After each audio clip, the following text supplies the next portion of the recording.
Chip Happens, episode, I think 28. Hey, guess what? School is reopening. Let's talk about that right now on Chip Happens.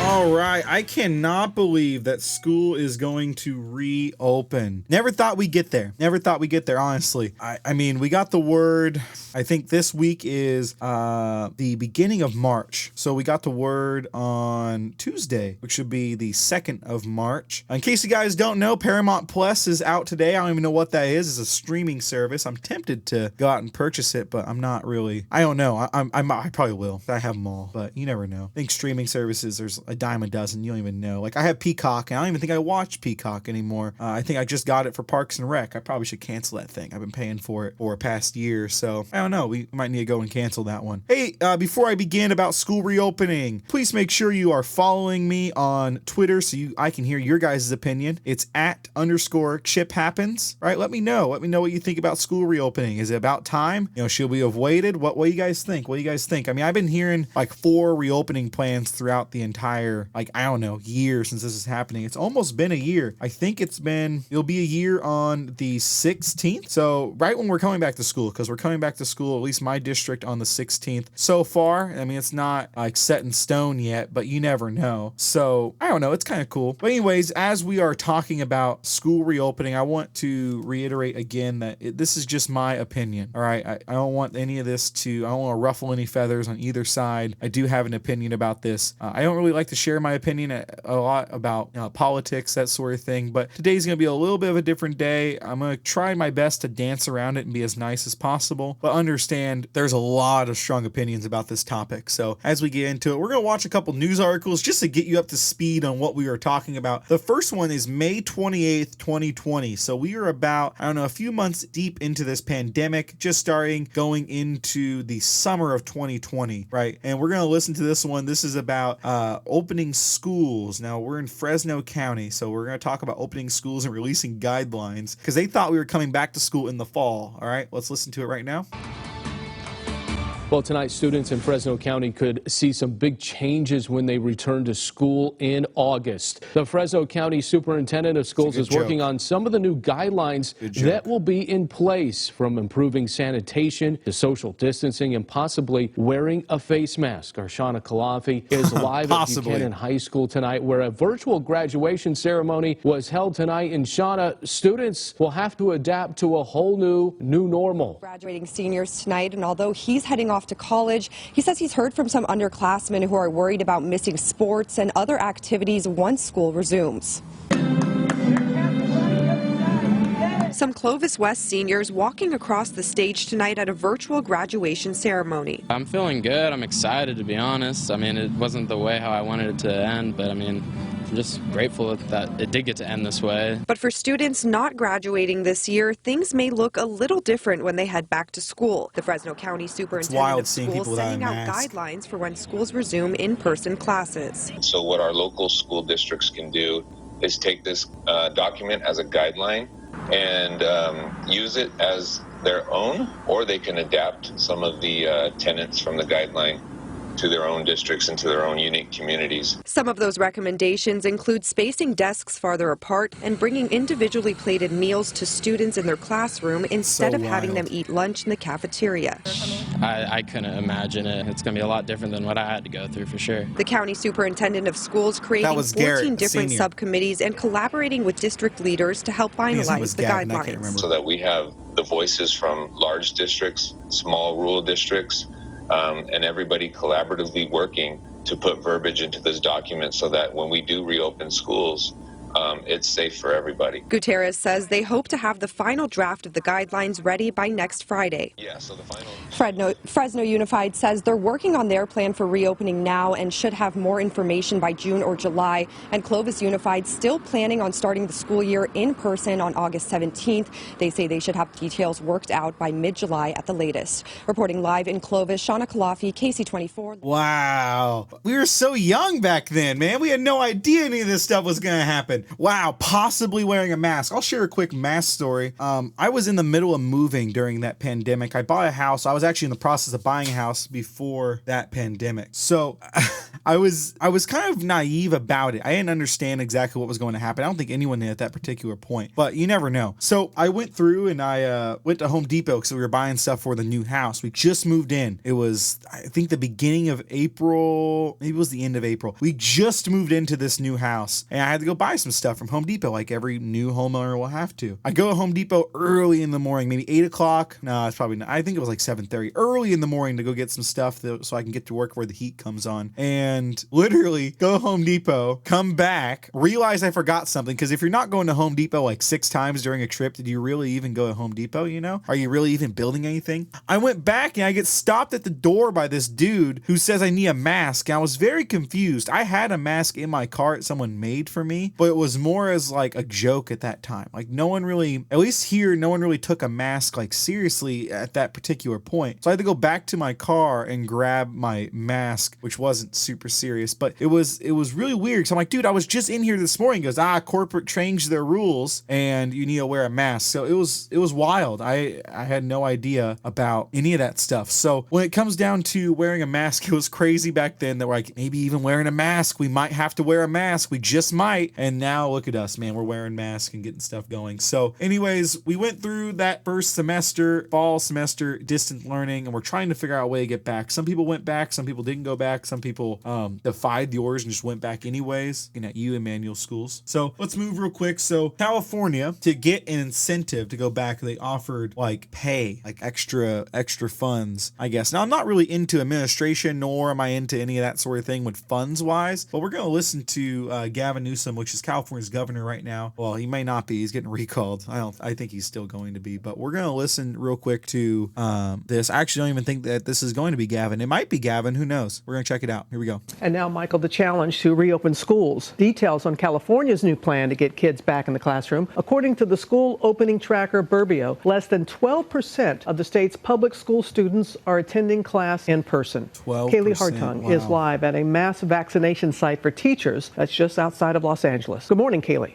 Good morning, Robin. We have seen stadiums across the country play host to these mass vaccination sites, but what's happening here at SoFi Stadium is different. This site is open exclusively for teachers and school staff to get their vaccines. But here in Los Angeles, some educators are saying they need more than a shot to feel safe returning to the classroom. This morning in Chicago, Boston, and Baltimore, tens of thousands of students now back in the classroom. We have the masks, we have the wipes, we have it all, and we feel confident that they do too. So we're feeling pretty good about it today. But the doors are still shut in Los Angeles. Don't get me wrong, we want to go back environment. As California officials face mounting pressure, vaccination sites like this are opening specifically for teachers and school employees. We're setting aside a minimum of 75,000 doses to those teachers and educators that choose to get the vaccination. The vast majority are very eager and supportive. Governor Newsom incentivizing public schools to reopen after nearly a year of online learning, offering $6.6 billion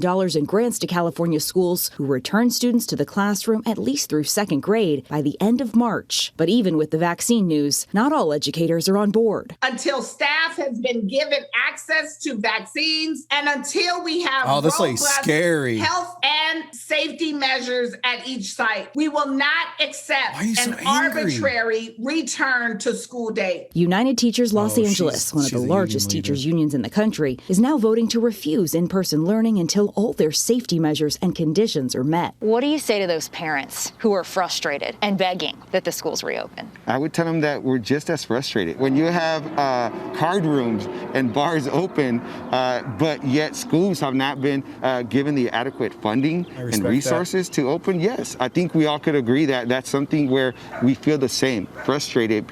And teachers here in Los Angeles tell me this contentious battle they're in right now, it's not just about this beginning of a process of reopening schools now.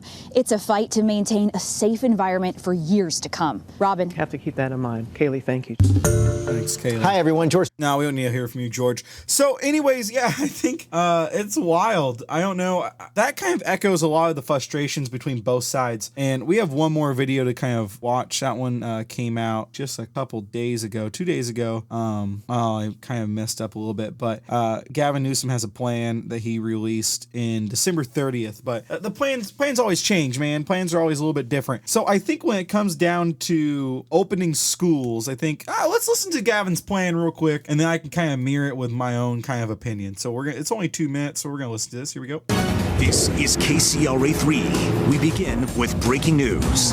That breaking news we are following Governor Newsom announcing the state's updated plan to reopen elementary schools for in-person learning.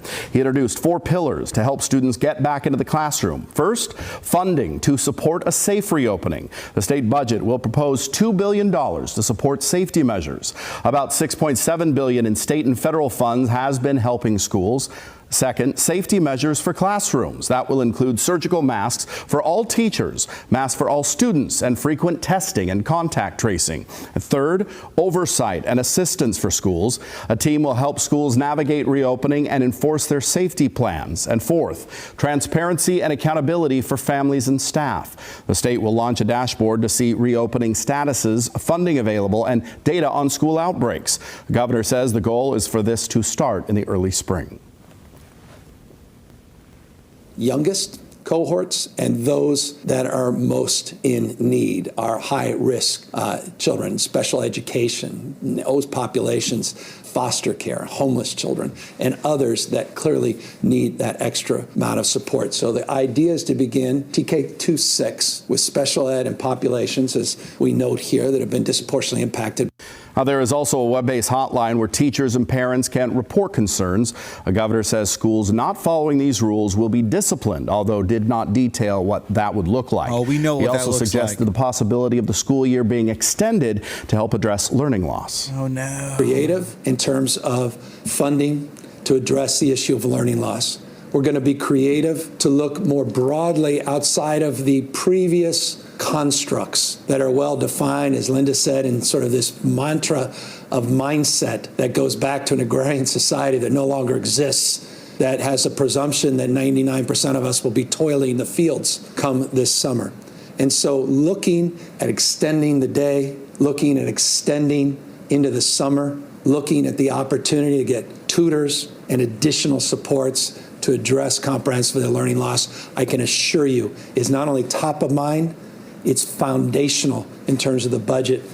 Now, online learning will still be an option for those not comfortable sending students back to school. He also pointed to a state work group meeting today to decide who will be next to receive vaccines in Phase 1B. Teachers are included in that group.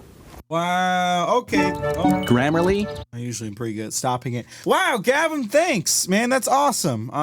Okay, so things have obviously changed since December. You don't have to be a genius to figure that one out. But what hasn't changed is the feeling of both sides, and these are the sides I'm going to talk about today, and what the kind of not expectation, but what the I don't know how I want to say it. What the two groups that are most opinionated about. There's teachers and parents, and since the beginning of education, it's always been those two groups, teachers and parents. And there's been times when they've went at each other's throats. There's been times when they haven't. There's been times where it's been very tough and challenging. This is one of those times. I think both sides do not want to hear each other out. There are some teachers that I know who are deathly afraid of coming back to school, who do not want to come back to school. There are other parents who do not want to send their kids back to school. There are other parents who want their kids to go back to school. There are teachers who want kids back at school. Me personally, I teach a hands-on class, so it's really hard for me to say that I don't want kids at school, because I do. I want kids here. I want kids in my class. I understand the concerns of teachers. I understand, those really, honestly, they are very viable and they are very credible and understandable fears. But when it comes down to, how should I say, learning, or when it comes down to teaching students, there's no better place than at school for them. What upsets me more than anything is hybrid learning is what we've going into. So we've all are pretty, how should I say, we all are pretty understanding of what we call distance learning. We all know what that means, right? We were forced to know what that means. What we are entering now is the next stage of learning called hybrid learning. So there's going to be days. Some students will be in school, some students will not be in school, right? Those are hybrid kind of classroom environments. There are some that are in person, some that are not in person. So what I would like to throw out there as a teacher, I think you are doing a disservice if you do not send your kid to school. I understand your reasoning, completely do. This is just my opinion. I really believe that kids belong in school. I don't know, you may have a different of opinion, or you may have a difference of a school that you might be listening to, but it's so important for kids to be in a learning environment, in an environment that supports learning. Not saying that if you're a parent listening to this, not saying you aren't providing a learning environment, but I am saying that there is something special about a person who is literally trained to teach, right? There is something special about the environment that hopefully they can provide. Now, I know there are some bad teachers out there, right? But ideally, we would like to challenge ourselves and challenge our students and make sure they have an area or an opportunity to succeed. And the way we can do that is to offer them just what I just said, right? Offer them an area to succeed. Now, when I think about reopening schools, it excites me, scares the hell out of me. And I also am burdened with how much work I have to do, because now I have to do three things. I have to deal with my online kids. I have to deal with the kids who are not online, who are in person. And then I have to deal with my offline students who have no access to internet. Because for some reason in this country, we have the least amount of access to internet that a developed country should have. And arguably we created it. So why the heck that my kids cannot get internet in California, the pinnacle of technology creation, baffles me. But whatever, that's my own personal gripe. These companies don't care about the people in the rural areas. They only care about people in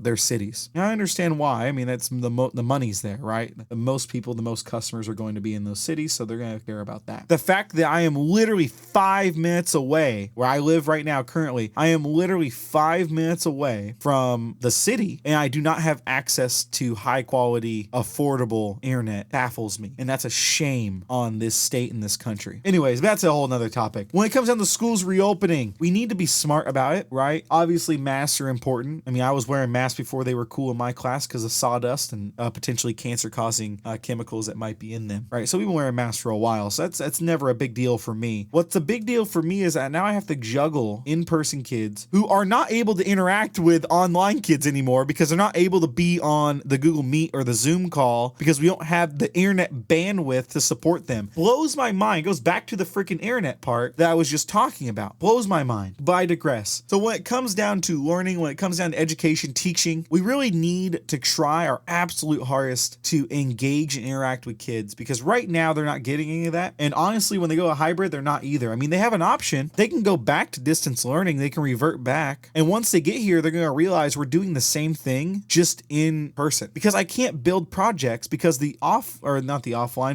at-home kids, the distance learning kids, won't be able to get the same opportunity, and that's illegal. That's against Ed Code. We have to present equal opportunity for our students. So when it comes down to providing an equal opportunity, then it has to be equal no matter what. So if it's equal no matter what, then what's preventing a kid from not coming to school? Or what's preventing a kid from just saying, I'm going to stay home, play video games, and just log into my Zooms or Google Meets and just turn in the assignment? Nothing. For a long time, it was my classes, like shop classes, hands-on classes, electives that kept kids coming to school. That's why they were so important, is it gave kids like purpose, a reason to come to school. I mean, I told my principal that, and I think someone else, but my classes are the why. So when someone in a math class says, when am I ever going to use this? In my class, I give their classes purpose. I give their classes practical, real life purpose. And I pride myself on those scenarios. So when we talk about reopening schools and we talk about punishments, rewards, that sort of thing, I think we're in the wrong complete boat about it. We're not in the right kind of mindset in how we should be reopening schools. We really should be focused heavily on getting the most amount of kids back here as soon as possible. And I know that upsets some parents out there, because there are some parents that do not believe in sending their kids to school because they're afraid that they might bring something home. And I think this is where the vaccinations, in my personal opinion, this is where the vaccinations will make everyone feel better. But in this new era we're in, we are in the era of misinformation. If 2020 can be known for something, if the 2020s, they can be known for something, they'd be known for misinformation. Misinformation is rampant. It's on Facebook, Instagram, every single social media, Twitter, everywhere. Misinformation runs wild. And I think people are afraid of it, honestly. Why? There's no I think. I know people are afraid of it. So what do? How do you get it better? How do you create something better? Well, focus more on spreading and how actually, maybe not spread good information, but how to recognize when there is misinformation. And that's what we focus on. That's where our goal is and our job is. So as we continue on, let's think about that. Let's think about how we can take our misinformation and how we can make it better, right? And that's what I kind of focus with my kids on as well. We really look at what could be misinterpreted, misinformation. Even the news can sometimes be misinformation. Unless it's been checked and verified, it really could be anyone's game, especially Facebook. Facebook's like the Wild West of information. You never know if you're going to find something real or something fake on Facebook. And it's up to us to teach our students how to do their due diligence and be able to recognize if something's fake or if something's true. And I think when it comes down to students, and I think when it comes down to recognizing any sort of misinformation, that's our job, is to teach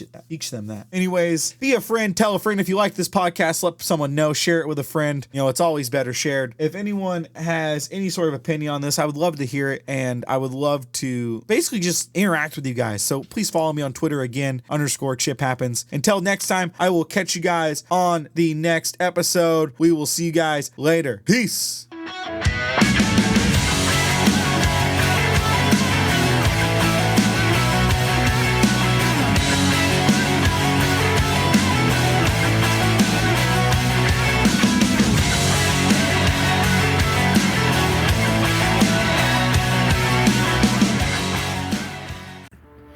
This has been an episode of the Chip Happens podcast. Thank you all for listening, and I will catch you next week with another exciting episode.